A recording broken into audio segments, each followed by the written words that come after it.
Hi, good evening, everyone. We'll wait for another 5 minutes. I see a lot of participants are still joining in. We'll wait for another 5 minutes and then we'll begin the session.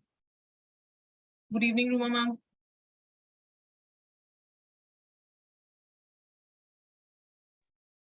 Good evening, good evening.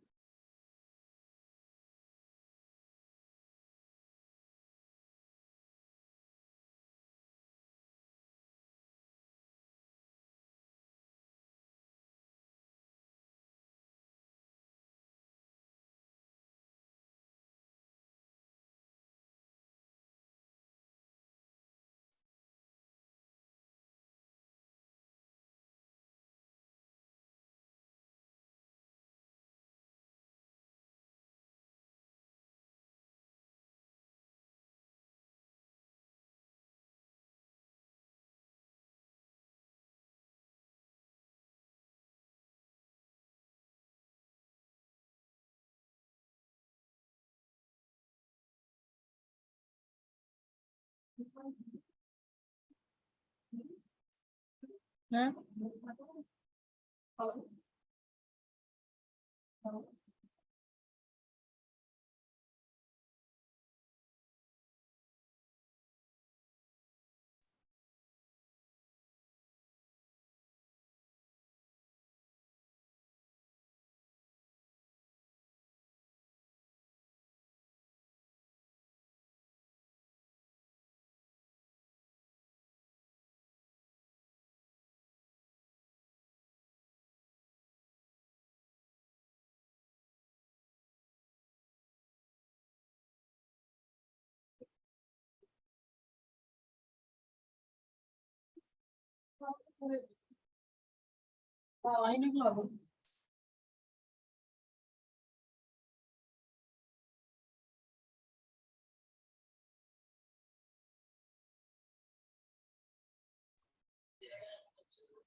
All right, everyone. So it's exactly 4 o'clock by my watch.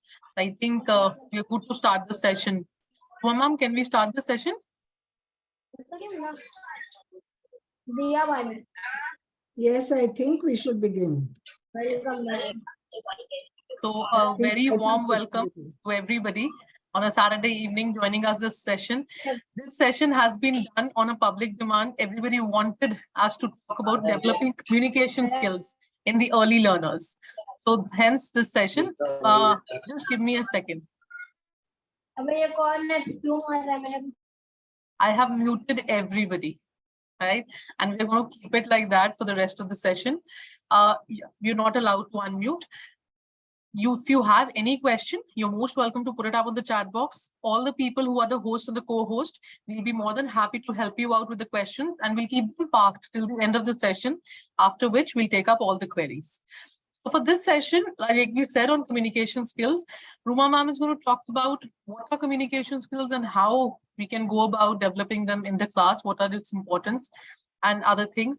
Again, communication skills is a very, very niche topic, and doing it with early learners, I understand from all the educators I've been interacting as well, is a very big challenge for everybody, right? The learners, they come as a blank slate to all of you.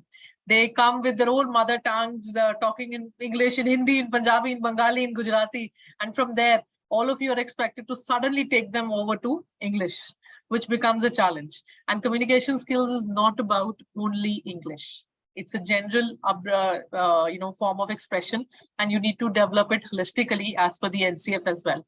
So without further ado, I would like to call upon Ruma ma'am, who's been principal to a school for many, many, many years, wherein I would not want to count those years, but yes, for over more than 2 decades, she's headed and she's an ECCE expert. And she's been doing trainings for all educators across the country and internationally for more than 3 decades. So with this, Ruma ma'am, over to you. I'll begin screen sharing. Good morning, namaste. Happy to have you all here on a Saturday evening. And one more thing, Ruma ma'am's connected with us today from Jakarta. She's not in India today. So this is a good evening, international good evening to Yes, everybody. good evening. And I'm so happy to see so many of you here. And like Himani said, communication was something that some of you asked for, and we thought we would discuss communication today. Please feel free to ask questions, write them down, we'll answer them, or we'll do a 10-minute or 50. I'll try and finish earlier so that we do a 15-minute. Basically, I am going to talk about what is communication, what you need to do to become a better communicator yourself, and what you can do in the classroom to help children become better communicators. In a nutshell, that's exactly what I'm going to start with. Now, as the topic says, communication skills in early learners. Quickly in the chat box, can I have a few words that mean communication to you? Good evening, everyone. All the good evenings that have come in the chat box. Good evening to all of you once again. Can we I'm on have the some chat box. answers on what? Yes. What? I'm on the chat box. Everyone, what is communication to you, ma'am? First answer, caring. Okay. Able to express yourself, interaction. Yes. Drawing, to be able to express, convey message correctly. Okay. To express one's ideas. All right. Expression of thought, explore, share feelings, Yes. delivering message. Interesting. Good, good. Greeting others. Lovely. Views. Express feelings and thoughts. Wonderful. Convey emotions, conveying yes. expressions. Yes. Expressions and receptive. Yes, very nice. Okay, I'm very happy to see this because I think we've got a very good, enlightened audience with us. One more quick question. Communication skills, are they different for children and they're different for adults? Are they different? So let's say they're different. Yes or no? Okay. Majority yes. Majority saying yes. No, I can get a no's there also. A couple of no's. So majority says yes, they are different. Okay, so we need to explore that. Are they the same or are they different? So that's exact. So Himani, can we start with our PPT, please?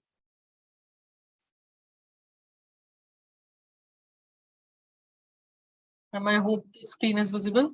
Yeah, can we put it on slideshow? Yeah. Okay, then we go to the next one straight away. Right. All right, all of you know what communication is. And you all said that communication is different from, most of you have said it's different in adults and in children.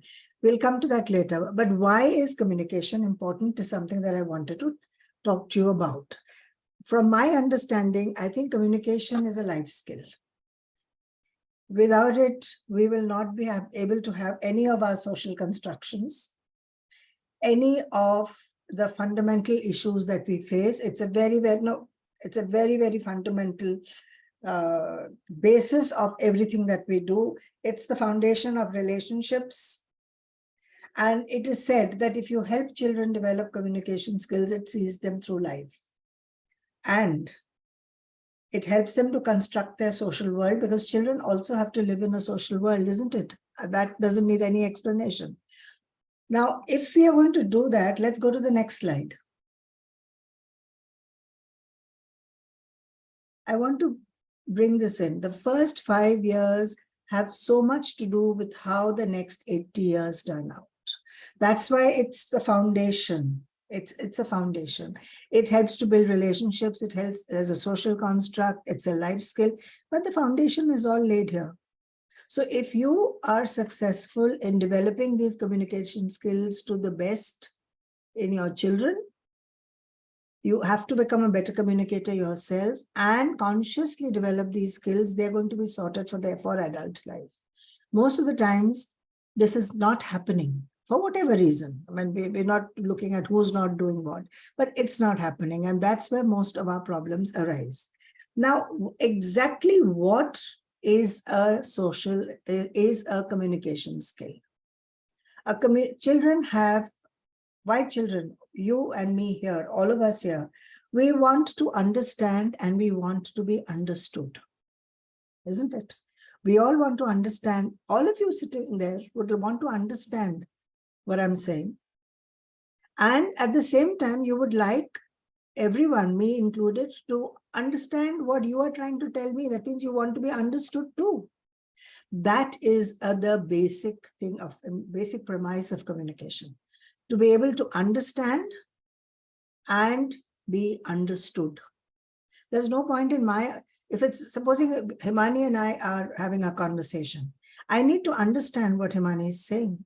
Himani has a need to be understood by me. If I'm trying to say something, I want Himani to understand what I'm saying. I have the need to be understood by Himani. So they go hand in hand. And the dichotomy comes in when we do not communicate properly. We are not able to understand nor be understood. So if I go to the next slide quickly. So understand and be understood. That is why it's a life skill.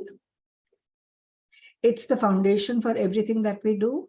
And we as educators need to develop it in ourselves and in our children. And as they grow older, the skill only gets more and more refined.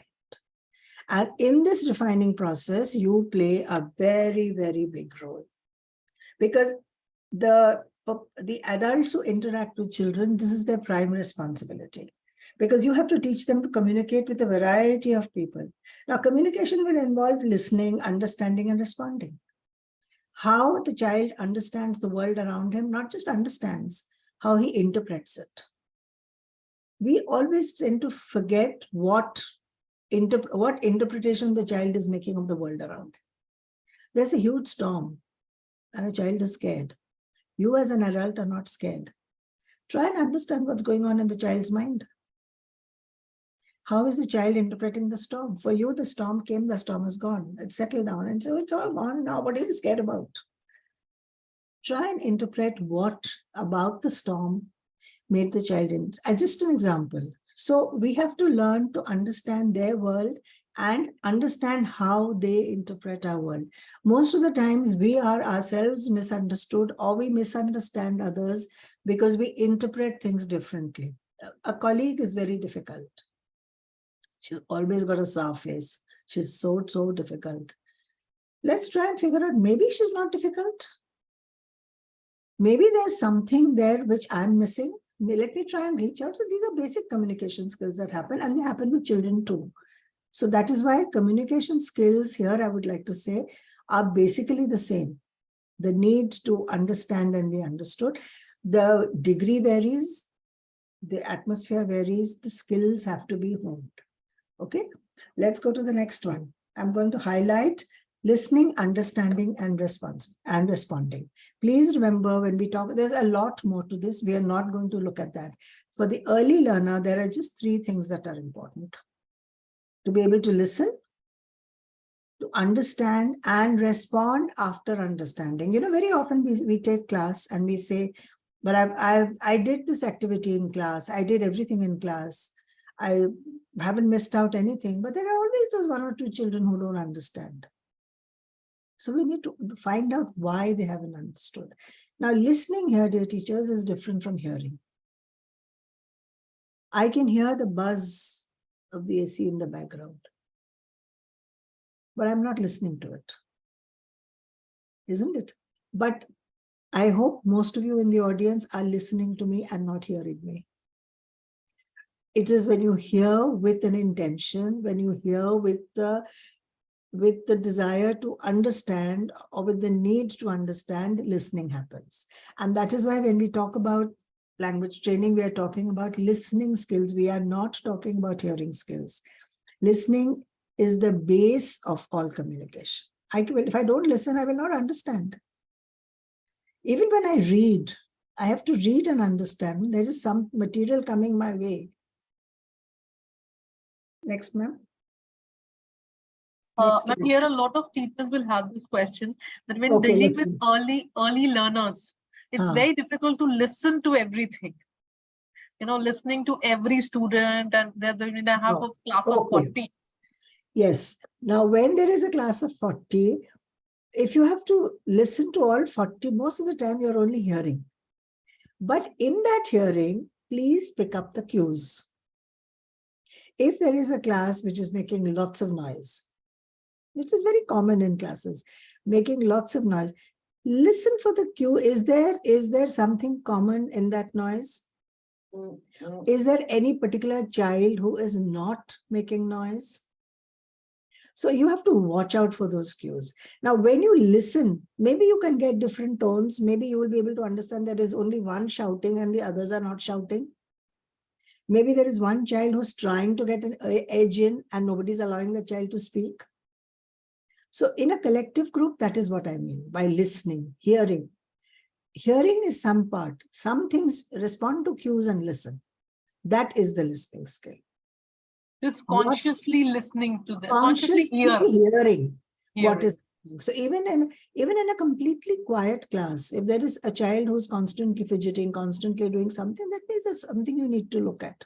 So that child requires listening. And all 40 don't require listening at all times. They require listening more when they have a problem. You know, little children would like to talk to you when they come close to you and they talk to you. They generally don't. Also, I feel that they can develop a system in the class that when I'm talking to one student, the other can wait. And it's like developing that system. I'm going to come to that. Okay. Taking turns. Very, very important. You're absolutely right, Mahimani ma'am. They have to learn to take turns. And this can be done in various games and various things. So let's come back to understanding and responding. And when they understand and they respond and they listen, now listen, when I'm talking of listening, I'm also including the gestures, the tone of the voice, your pitch. Why is this teacher always angry? Maybe she's not angry all the time. Maybe she just has a loud, gruff voice. Why is this one so soft all the time? Now, somebody very soft all the time can be a very tough nut to crack also. It doesn't mean that you're soft all the time. So you give away a lot with your tone, with your pitch, with your gestures. All that is part of communication. And all that is something that you need to look out for, because we have non-verbal communication and we have verbal communication. Verbal communication, we are looking at your pitch and tone, the words that you say, the dialect that you use, the language that you're using, all that is part of verbal communication. Non-verbal communication is eye contact, gestures, body language, and much more. This can be intentional. They could be unintentional.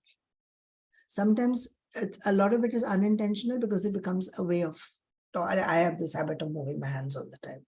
It becomes unintentional. So you have to watch out for that. But, and also, okay, but little children you have to respect the little child's personal space also, which is something that we don't do, particularly in our country. We don't tend to respect, we feel like, bahut chota hai, isko kya hai?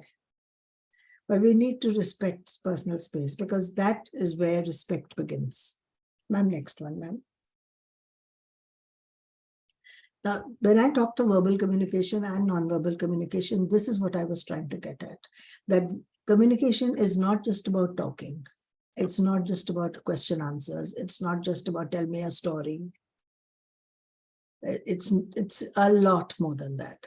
It is 20% of what you know and 80% of how you feel about what you know.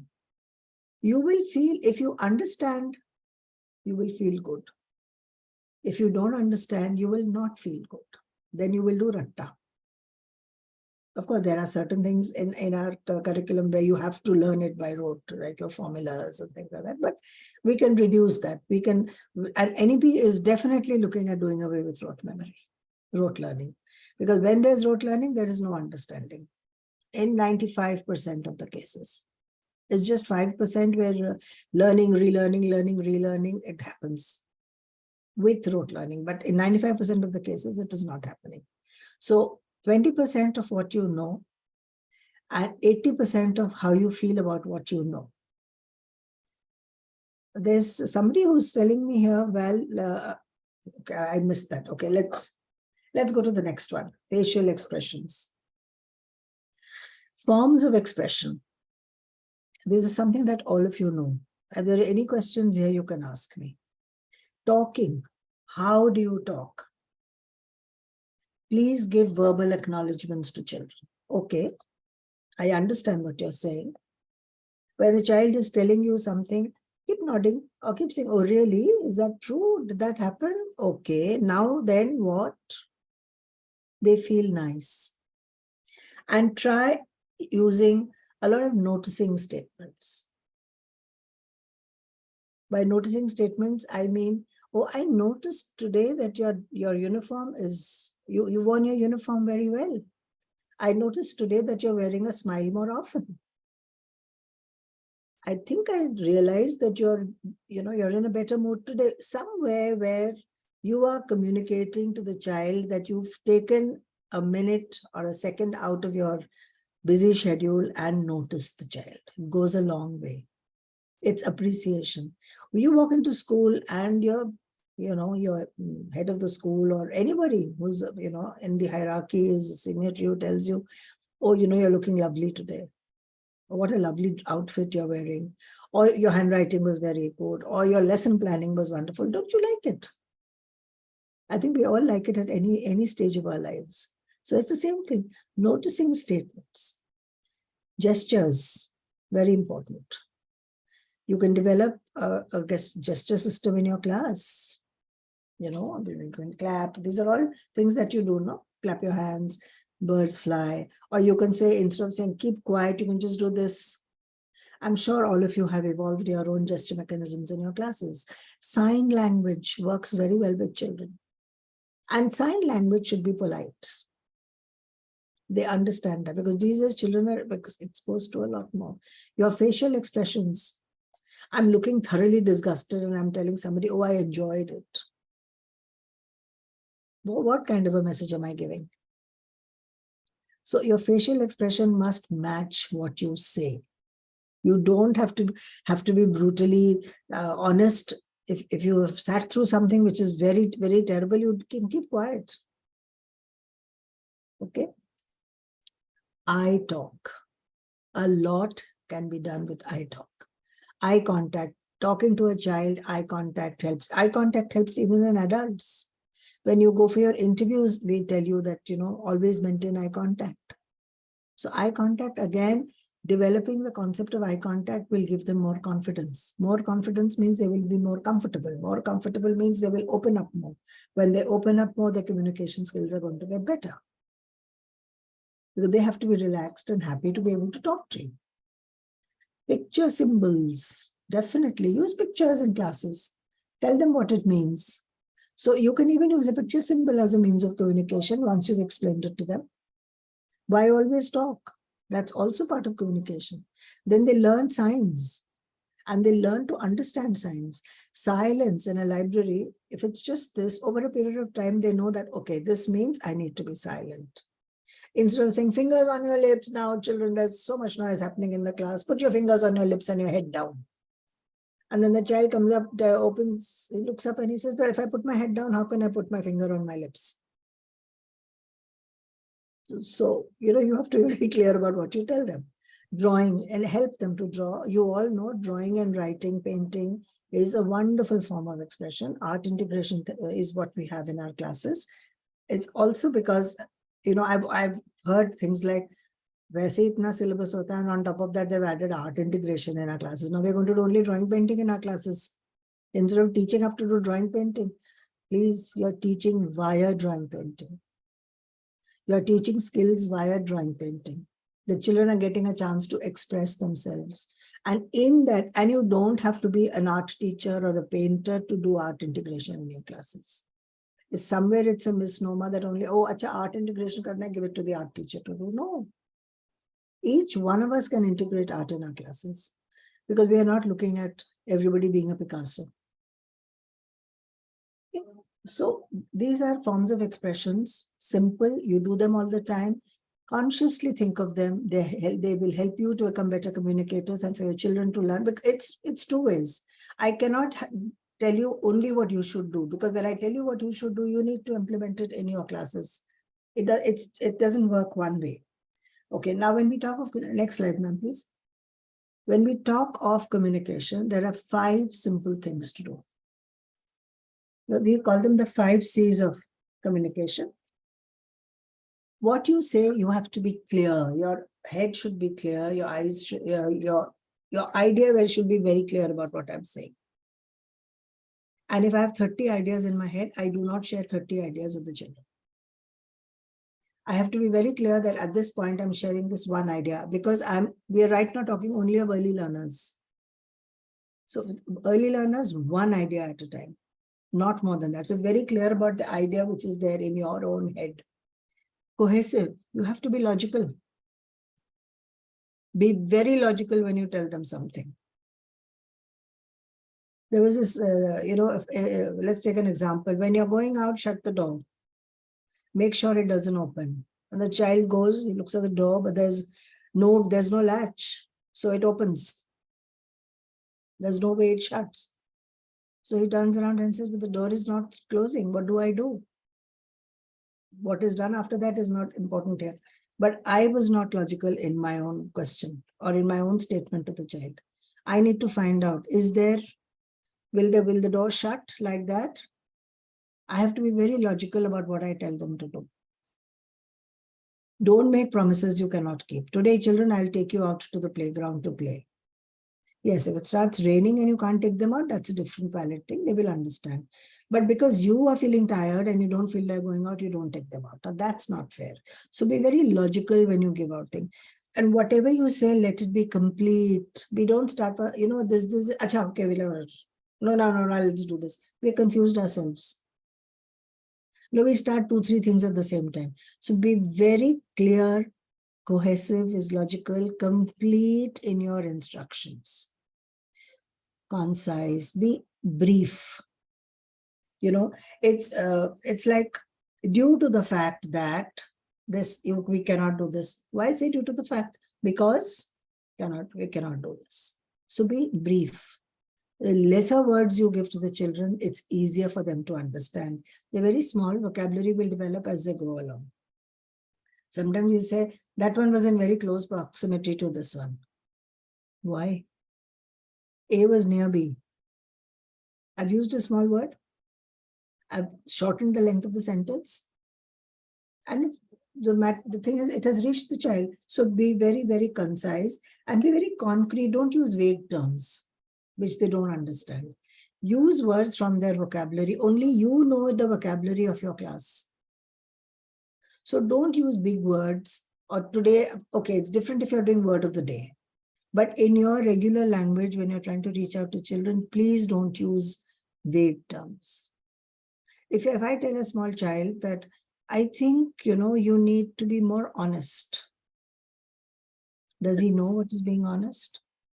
Does he know what is honesty at that point of time for him? As he grows older, he will understand. So make a thing. I think you should not be doing this. It's not right. Make it a very, very concrete, very concrete. So if you follow these 5 C's of communication, it will definitely become simpler and easier for you as you go along. Ma'am, can we go to the next one? Ma'am, one thing that I wanted to ask here was, when we say clear, so in this, like NEP or the NCF talks about being bilingual also. So does that also come in Yes, being ma'am. clear when you When communicate? you are clear, supposing I tell the children that today we are going to the farm and we are going to see the following animals. Okay, I can say that in both Hindi and, I'm saying Hindi because, but I can say it in the mother tongue and in that. Children will understand it better. So when we talk about this communication and we put it in the concept of NEP, which says that we should be bilingual, it will always be better if you say things in both languages. I think somewhere there has been some miscommunication because everybody has started thinking that we have to teach in the mother tongue and forget English. No, it's not that. NEP is not telling you to forget English. We are all being encouraged to become bilingual. In some of the schools in the country, there is already a bilingual approach. Unlike 10 years ago when, English medium schools would say no speaking in Hindi. That is when the dichotomy would begin. But bilingual we have to use because how will children understand? If I say we will go to the garden and count the number of trees, the child has to know what's a garden. It's a bagicha in Hindi, पेड़ in Hindi. So हम बाहर जाएंगे, बगीचे में जाएंगे, पेड़ गिनेंगे, say it in both. That is what works. And that is when communication becomes easier, better, and better understanding. They will listen to you better. They will understand better. They will respond better. It's just a a three-layered thing. Okay, so I'm glad you brought out this question, ma'am, because I know that everybody's been thinking that NEP said do away with English. No, And NEP has even the said aim do of away. NEP was also, ma'am, to improve communication only. Yes, it's one of Even the main things. yes, they said bilingual to improve communication. The Yes, children become more absolutely. expressive. Absolutely. And you know, even when they express to you in a language which is not English, it's okay. They've understood, they've communicated. And when we, you know, sort of we tell them, no, no, no, you speak in this language, the desire to communicate, we kill the desire to communicate. Then they become conscious. Then they'll say, Acha, no, ma'am wants me to speak in this line in English. I can't speak, to main nahi bolunga. And that is the catch that has been happening in our country for years. And that is the catch that we need to make sure it's a gap. We need to bridge that gap. So that's why communication skills and the encouragement of using the mother tongue, so that children understand what is being spoken to. Next slide, ma'am. Now, when I talk about NEP, what exactly am I looking at? In terms of language. Now, communication is not just language, it's a lot more. Increase their vocabulary as they grow older, use longer and more complex sentences, engaging in, you know, and they love in problem solving, and they love to talk about not just the present, they will tell you about what happened in the past and what's going to happen in the future.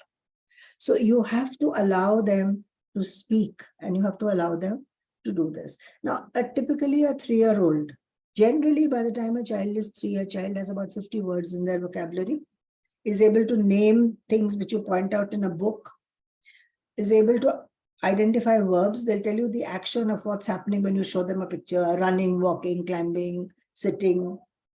They gradually learn the W questions and the H question, the 6 W's: what, when, why, who, where, and how. They're learning this, so allow them to ask questions. They're able to say their name. So that's how communication for a 3-year-old begins. We look at a 4-year-old, a 4 or a 5-year-old is a little older and is able to understand a little more than that. So by the time the child comes to being 4 or 5, he can follow more complex directions. They can make up stories very well. They listen to you better. They can retell stories, and they can say what comes after. So the logical sequence has begun.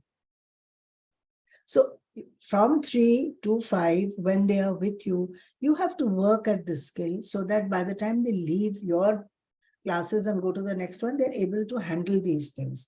They're definitely able to say many more sentences. Some of the basic milestones that we look at in children for communication, please remember this. They have to learn to establish eye contact. Speak clearly and correctly. Now here, I'm not talking about long sentences and everything, but clearly whatever they want to say, correctly and clearly. Correct pronunciation. Please check the children for pronunciation. Please check your own pronunciations. Now you have Google, who will tell you the American or the British way of speaking. Check your own pronunciations. Most of the time, our pronunciations are wrong, and that's what they pick up. The right grammar. That means, you know, they speak in the same tense. I'm not talking about grammar in terms of a grammar book, but they're speaking in the same tense. They don't have to hurry up and speak. You must teach them not to interrupt an ongoing conversation. If there are 2 people talking, tell them to wait and enter the conversation later. When you do that, they are going to learn appropriate listening behavior. They will learn that, okay, I need to wait for my turn, and I learn to listen. So they've listened to you, they're waiting for their turn, they're developing patience. Probably they're clarifying in their own mind what is it that they need to speak. Next, ma'am.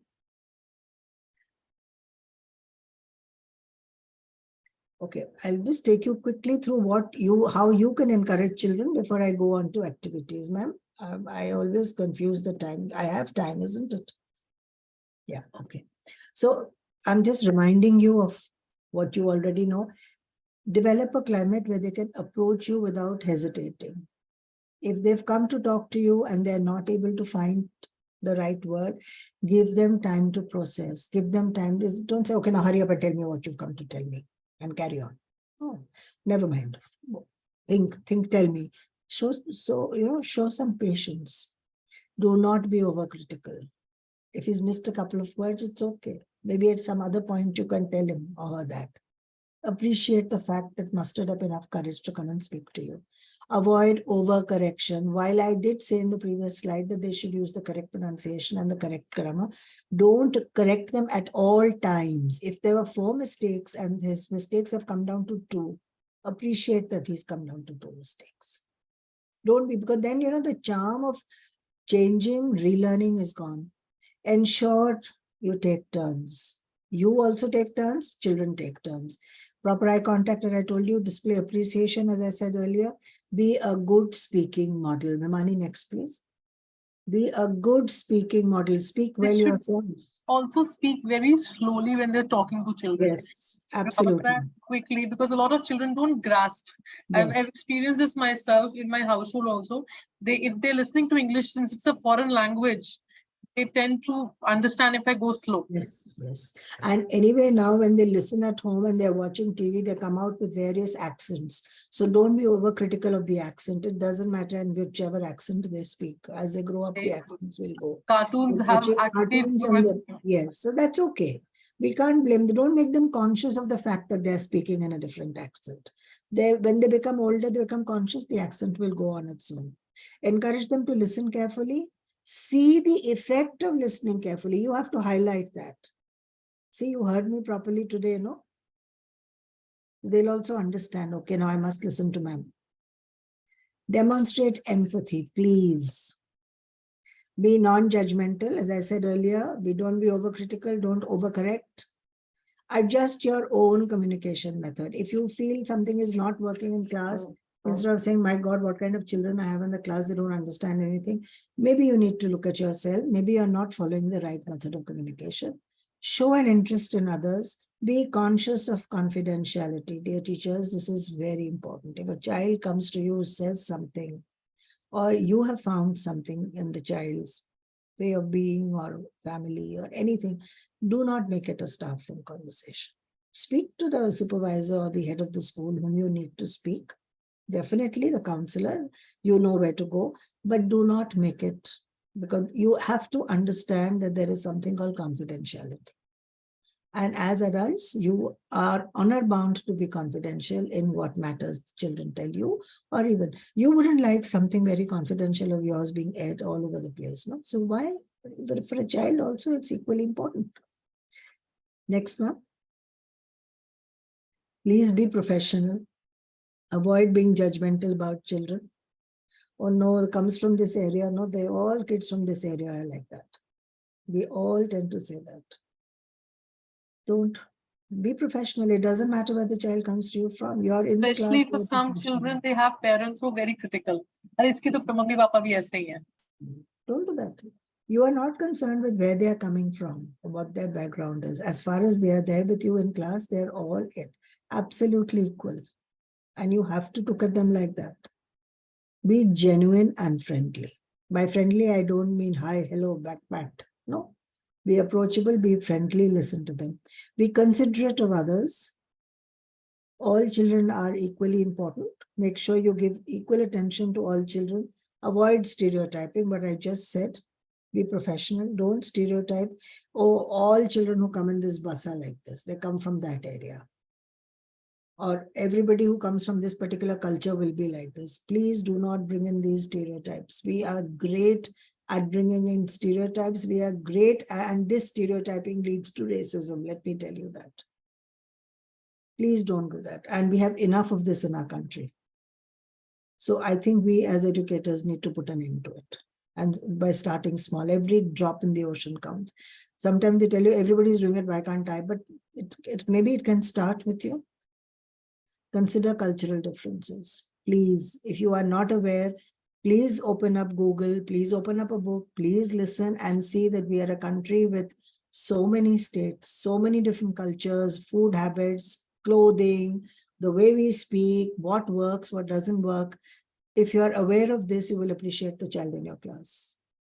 We don't do that, we somehow just view things the way we are. And that again is not good for communication. Okay, so ma'am, next ma'am. Okay, I've spoken so much. Now you tell me why a listening activity is important. Can I have a few answers in the chat box, please? So why are listening activities important for communication? Listening activities, read carefully. Yes, and I'm talking about early learners. I'm not talking about you and me or even high school children. We're just talking about early learners. Why are they important? I can think of one point. There Okay, are so empathize with the child. Yes, ma'am, definitely. comprehend. Comprehend. Listening is essential for articulation. Be mindful. Okay. To grab their attention. Attention. Okay. Okay. Curiosity. To process within, yes. This is I very think to important. also develop vocabulary. Definitely, but to process is very, very important. To connect with them. Improving the listening skills to make them kind of recognition, yes. Understand and respond, connect, speaking, explore, creative. Bonding, curiosity, interactive, wonderful. Great. I'm so happy I have all of you here today who all understand what communication is. Everybody is listening, that means. Thank you. To improve. So when we look at listening skills, in a nutshell, it helps to better your speech and your communication, of course. It also promotes the ability to read and write. When I understand and I read, when I understand, I read better, I write better. Of course, vocabulary and language, many of you have said, and I can see one who says engaged learning, absolutely. Listening causes engaged learning, will lead to. It also boosts concentration. It brings in the concept of focus. They learn to focus on something. And of course, all the other things that you have said. Patience, okay. All right, ma'am, can we go to the next slide? A couple of years ago, I was overseas and there children used to study with music in their ears. So just to this listening thing point, I would always ask that how can you study with music on in your ears? But like you said, it helped them focus. You see, a lot of children, because you see what happens is that the music in the ear becomes the background. And we always say that if you're listening to music, listen to instrumental music, even if it's rock. But listen to instrumental, avoid having words. Or even if there are words, then it's automatic. It should be it becomes a background, and what you're studying or what you're doing becomes a focus. Because attention is something that moves from focus to background. So if we have our music as the background and what we are doing as the focus, there's no problem. But when music becomes a focus and what we are doing becomes a background is when the problems arise. Yes. So you're right. It helps you to focus, provided it's the background. Okay, ma'am. Next slide. Communication games. So what do you understand by communication games is what I want to. What are communication games? Come on, tell me what is a communication game. We talk about communication. It's something you do in your classes all the time. Listening and speaking. Okay, so how can I? Simon says yes, it's a communication game. Miming is dialogue exchange, dumb charade. Great. I have understood that you know what communication games are. Now, if I had to give you one, explain how a communication helps. What will I say? How a game helps. If you want to unmute and share, please raise your hand. I'll give you the option of unmuting. It's a longer answer and you would like to unmute and share, just raise your hand. I'm happy to see that all the activities you already know. Storytelling. All right. Now, when I look at communication games, a game is nothing but an activity that I create in the classroom, where by creating that activity, I'm creating opportunities for children to do verbal or non-verbal practice. Isn't it? Whatever activity I'm doing. I have to design it in such a way that there is enough opportunity for the children to engage in whatever is my learning outcome.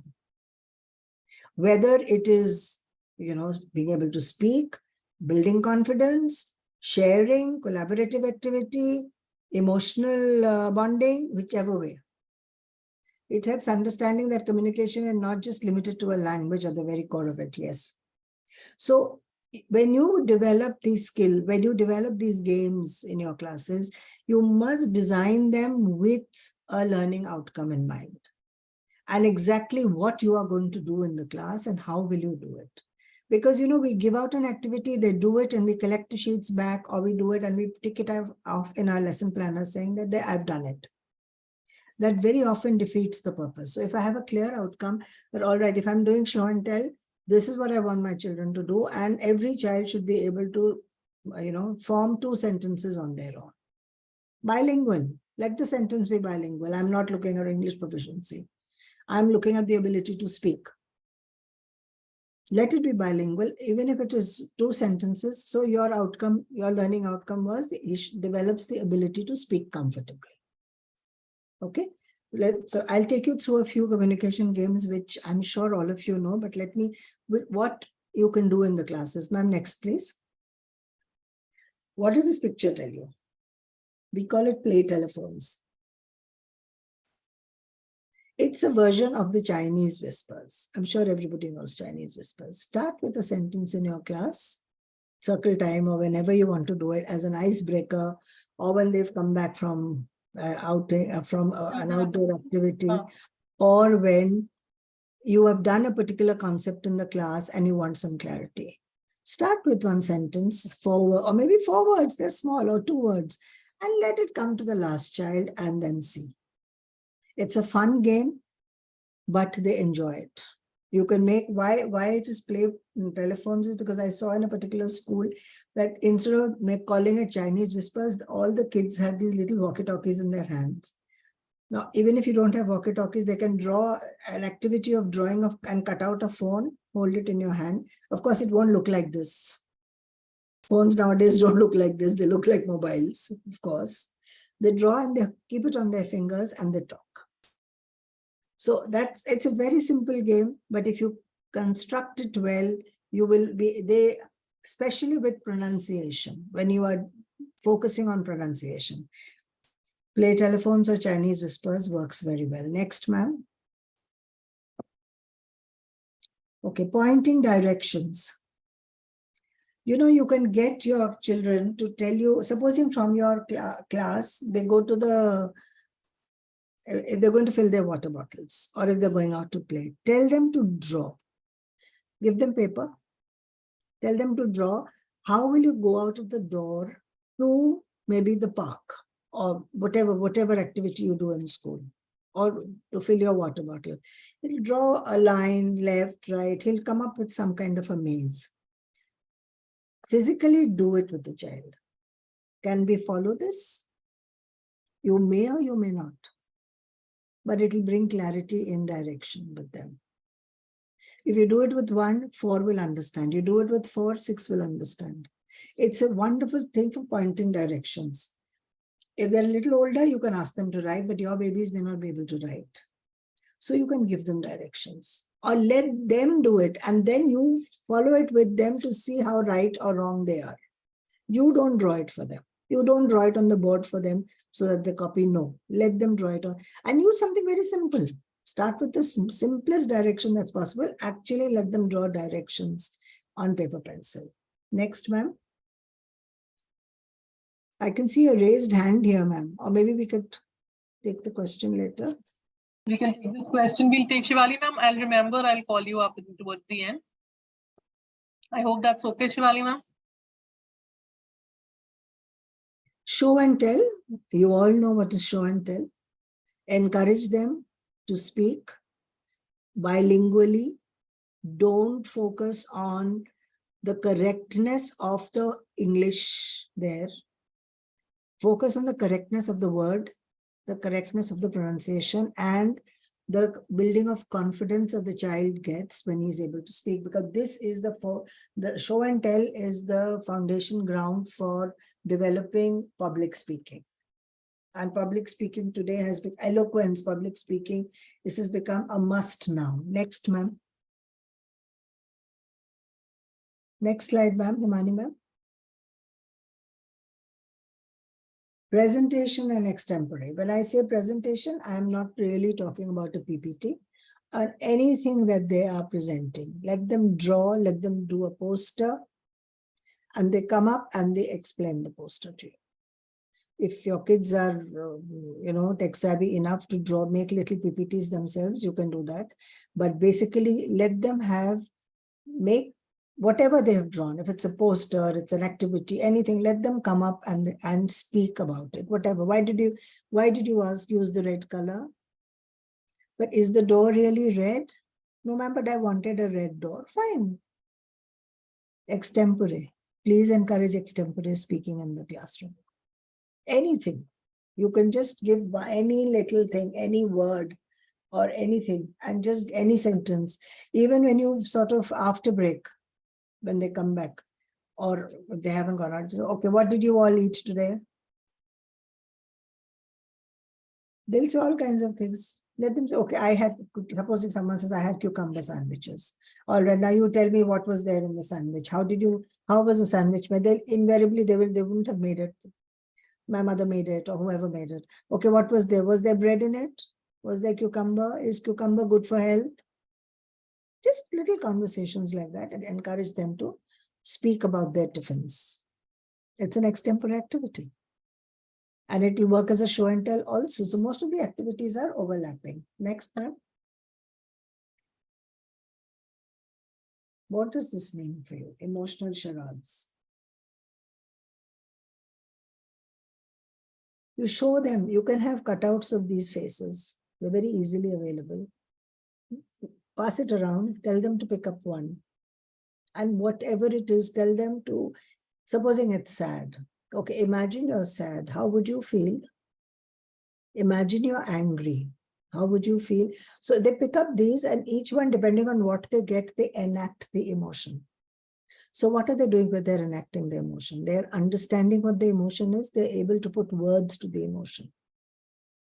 That is also communication. Understanding emotions, labeling your emotions. And they enjoy doing it. This is an activity they enjoy doing. And you can do this very often, because if you have 7, 8 cutouts, repeatedly you can do it, and everybody would get the chance to use a different emotion each time. Next, ma'am. 20 questions. Many adults, many of you would have played 20 questions. Now, when we talk about 20 questions, you can have a child at the center. Maybe you can tell him to think of anything that he wants to talk about. It could be a biography. Biographies are too small. They're too small for biographies. But anything that he imagines himself to be. And the children around will ask questions to him. They have to guess what he has thought. Now, whether they actually, if they're able to guess, they are the winners. If they're not able to guess, then he's the winner. Now, here, the idea is not winning or losing. The idea is to encourage them to form questions. And you as a teacher, the child will share with you, what he or she wants to be. You can guide the conversation like that. You can say, okay, maybe now let's think of something like this, guide it for them. But 20 questions works well when they learn to formulate questions and they learn to ask things. And they feel very nice if they're able to guess. You can decide, okay, he's going to be something from the class, or he's going to be something from somewhere. So you narrow down. In the older classes, we do it with biographies. And then you get to know how much the children have learned about somebody's biography, or the kind of questions they ask. Next, please, ma'am.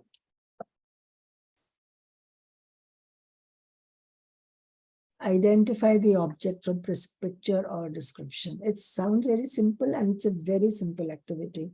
You give them pictures, tell them to identify and talk. Generally, we feel it's very simple, but sometimes, they are not able to find all the answers to it. And that helps. And you can also play it slightly differently. You can blindfold one child in the center and can have 6, 7 children around. And he has to guess what the other children are holding. So if you've blindfolded a little girl and you've told her that, okay, they're holding certain things, she will ask questions. Is it this? Is it that? Is it something round? Is it something hot? Is it something yellow in color? Is it some? So both ways works. 20 questions will also work, and identifying the object also works. And these are all questions where descriptions happen and pictures happen, and they're able to learn a lot of speaking skills and understanding skills, because they will listen, they will understand and respond. So the train works. Next one. Himaniman, the next one. Change the leader. We do clapping, stamping, singing, all that in class. So again, if you have one leader, everybody follows the leader. Whatever he's doing, maybe he's clapping or she's clapping. One child is waving her hands. Everybody, suddenly she looks at another child in the class and quickly changes seat. So there's eye contact happening and everybody starts following the other one. It's a fun game because everybody's waiting, whose turn is it going to be next? So everyone is paying attention. And they have to be quiet. They cannot say, I'm your friend, call me. Because children tend to do that. No, I'm your best friend, yeah, you haven't called me. So change the leader. They learn to take turns. They also like to be the leader and play this game. You can play it with anything, but keep changing the leader. They love to be leaders, no? Next, ma'am, please. Storytelling, and very, very integral part of communication in your classrooms. And I have absolutely no doubt that each one of you are doing it. I'm just going to give you a few variations on how you can do storytelling. Maybe some of you are already doing it. I won't go into what storytelling is because we won't have that kind of time. To the next, ma'am. Next slide, ma'am. The first one. Okay. Yeah. Picture storytelling. We do this very often, no? We show them a picture and we ask them to develop a story. Do it with a slight difference. If you have this picture, you can either make cutouts or you can use the picture. Tell them to develop the picture in a logical form. Maybe you've told them a story and you've asked them to retell it. Make sure the logic is there. Or you could give them cutouts, 5, 6 cutouts, and tell them to put the cutouts in a logical form. That will help in logical reasoning, that will help in logical sequencing, which is so important in storytelling. In life, logic and sequence is so important. So that's picture storytelling with a difference. Next, ma'am. The prompt jar. Children love this prompt jar. It's very simple. You take a little box or it helps if it's a transparent, a dabba or something like that. And you write a few words in it. It could be very, very simple words. You can write Superman, Batman, chocolate, swing, slide, whatever is to their thing. The child picks out a word and he talks about that. He tells you a story with that word. So many of you would have already done it. Now, if the child is stuck, sometimes, they look at a word and they are stuck. Now, if they are stuck, you can prompt them, no? You can prompt them by saying, okay, does your character see and hear? Then you'll know whether it's a living character or it's not a living character. Is there anybody else? Is your character with somebody or is your character with somebody else? What does this place look like? So you can give them prompt questions. That's why we call it the prompt jar. If children are a little confused, give them the prompt jar. Then you give them 2, 3 questions, then others also learn to ask questions. He or she himself will learn to figure out, okay, this is what I can think and this is how I can think. So you're guiding them to think in the right direction instead of being stuck. Next, ma'am. I can see a lot of questions, so I'll quickly go through this. This is again, you can get children to draw something around. I've just picked up some drawing that the children have done in a story form. I went from the classroom to the playground. What did I see on the way? So if they write, I saw a hen outside the classroom, obviously it's not right. I don't think there would be hen outside anybody's classroom. So you help them to think of it logically, think of it realistically. imagination is very good. We allow them to develop imagination, but sometimes we also need to be a little more clear about reality with them. Next, ma'am. Finger puppets, so simple. Dialogue exchanges with finger puppets. It's something that the children love. Storytelling with finger puppets, they can make it themselves. Or you can do it with them as an activity, or you can use ready-made finger puppets. That's for you to decide. But the dialogue exchange with this works. You can do full hand puppets, one to the other, and children converse. I'm sure you're doing it, but take it a little more seriously because you allow them. And these activities, it's best not to get them to learn and come. Guide them, but they shouldn't learn the conversation and come, because then there is no spontaneity. Then they're already rattling off what they've already learned. Next, ma'am.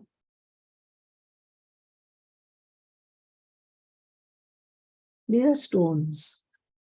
Children love to pick up stones wherever they go. They'll pick up leaves, they'll pick up stones, they'll pick up all kinds of things they pick up. So if you've got a pet, give it to them. Tell them to develop a story in sequence and then recite the story.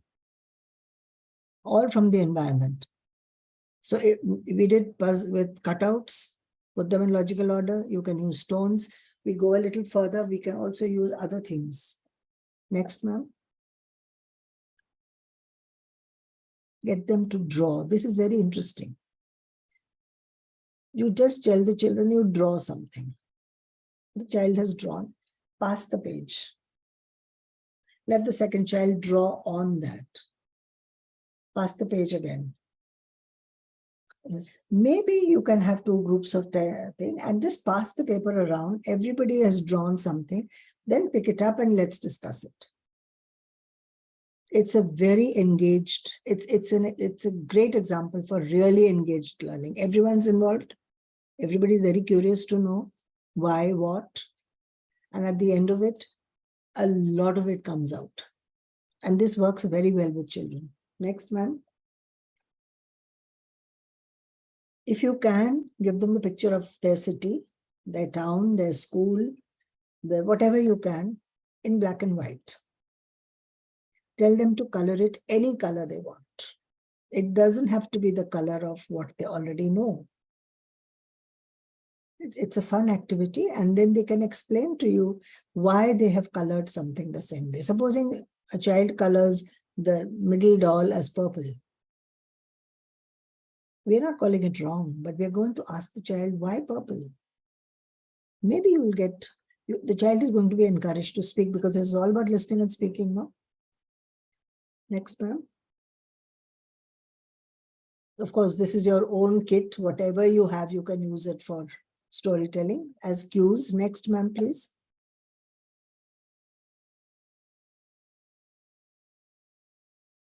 Upcycled story magnets. Everybody has fridge magnets in the house. Sometimes they get spoiled, but you still have the magnet. Take old storybooks, cut out pictures from that, stick the magnet behind it, and make that a form of storytelling. It really works. And I mean, this one has done fishes, and there's a picture of a child. I wonder what story the child made. But it's imagination, it's the ability to speak, it's the ability to understand emotions, and it works. Ma'am, the last bit I'll quickly do. So while you're doing storytelling and you're doing communication skills, I am quickly summarizing and repeating. Active listening is important. Reflective listening. What I have heard, have I understood? And then I'm going to respond. Because the world around me is what? I have to understand, because I hear, I see, I interpret. So information, when I'm doing reflective listening is when I'm interpreting. Please speak clearly, avoid bribes. If you do this, I'll give you a chocolate. Use that only once in a while. Don't use it, otherwise it doesn't work. It's a very temporary thing. Explaining feelings, emotional charades works very well with them. All of these activities will work very well. Give feelings and importance in your classroom. We don't tend to give feelings the right importance. Using noticing statements, as I told you earlier, let the child feel you've noticed something. Focus on behavior and not the child. If I've done something wrong today, I am not bad. What I did was wrong. We don't make the child bad. What the child did was incorrect. So please don't judge the child, judge the behavior. Lead by example, teachers. There's no other way out. And please have fun together. That's all. Next, ma'am. Next slide. The level of proficiency in communication that anyone may achieve is directly related to the communication a child has received in childhood. Please, this is very, very important. And hence the communication skills in the foundation years is extremely important, my dear teachers. So consciously, I don't think I've spoken anything in this workshop that you don't know. But be conscious about it, plan properly, focus on the learning outcomes. Your communication skills and the skills of communication of your students will only improve. And you'll know there will be no child left behind. That's it. That's what our aim should be. Next, ma'am, I think that's the last. I think we can take up, ma'am, we can close this now and we can. Thank you so much, ma'am. Thank you so much Any for questions? patiently listening to me. No, ma'am, it was a very, very, I think, a very well organized and a cohesive session, a clear, cohesive, concise, all those 5 C's session that you mentioned. If anybody has any questions, Shivali, Yeah, ma'am, you have 10 your minutes. questions. I have 10 minutes, ma'am. Yes. Yeah. 10 minutes. If Shivali, ma'am, you have a question. Yes, she had you questions. Yes, you can raise your hand. And teachers, for the feedback form link, I'll share it in the WhatsApp group. Ma'am, there may be some who are not on the WhatsApp group, so they could write to you and you could add Yes, them. I'm going to share my number. You can just send me the request on my phone. Shivali, ma'am, you can unmute.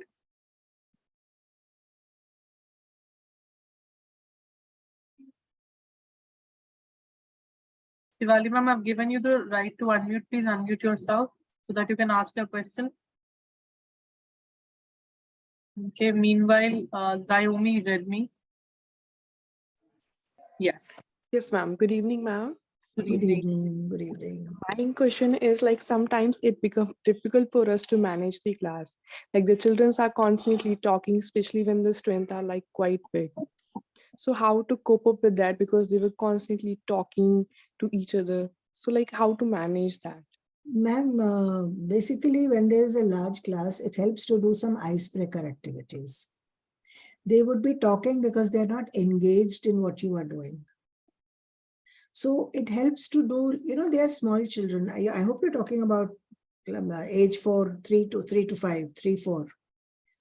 Because they're very small children, their attention span is not more than 7 to 8 minutes. So they get bored and they start talking. So best is to do icebreakers in the middle. That's how you bring them back. Whatever it is, do a simple ABCD, do a clapping. There are lots of icebreakers. Some icebreaker that brings children back. They'll again start talking because their attention span is low. But if you constantly do something, they're also looking forward to you doing something or the other. Okay.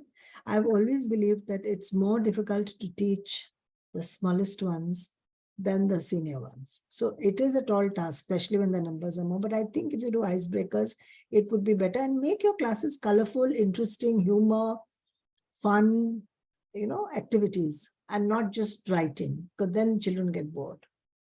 Thank you so much, ma'am. Rameshri, ma'am, could you please unmute? Rameshri, you've raised your hand. Shivali, ma'am, could you unmute? You've raised your hand. Maybe they can write it in the chat box, both of Yes, them. if you're unable to unmute. I've also shared the feedback form link in the chat box. You guys can please copy it, keep it with you. All right. Does anybody else have any questions then so far? Or else we'll close. I'm unable to unmute. Shivali ma'am, if you can just write it down. I've given you the answer option to unmute. Or else you can write it in the chat box. Yeah, write the question in the chat box, ma'am. We'll answer. You can write it in the chat box and then we'll take that up. Rameshri ma'am.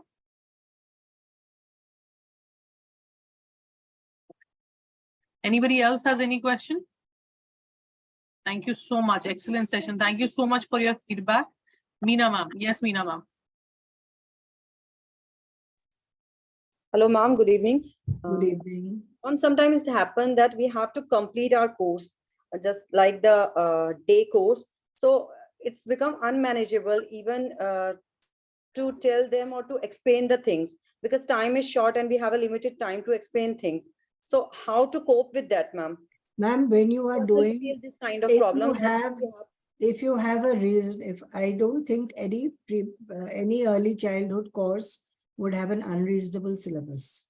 Ma'am, just like I am teaching in prep standard. So sometimes it happen. I love to explain a thing in a wide span, but I have limited time to explain that because I have to complete my English and my maths also. I'm coming to that. Now, whatever is the concept that you need to explain, why are you only explaining? You do it, you see, we have to do smart teaching. There are smartphones, it's time to become smart teachers also. So plan your lesson in such a way that whatever you have to teach, you do it as an activity. And activities should be small. So if you've done an English activity, you follow that up with a math activity and link the two together. If you link your activities together, you would have definitely covered